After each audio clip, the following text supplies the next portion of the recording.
Sveiki, čia Jurgis iš tavo Tikslas LT. Linkėjimai jums iš šventosios, puikiai jūra, šalta.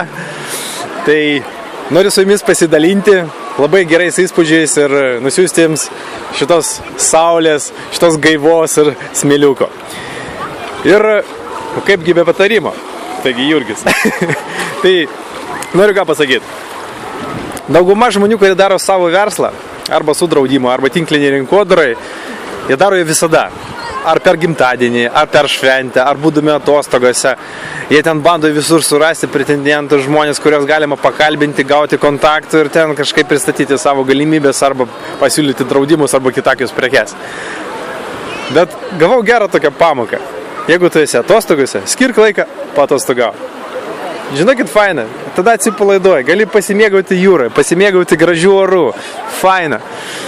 O ten beje, moterų pliažas, galima irgi pasimėgauti.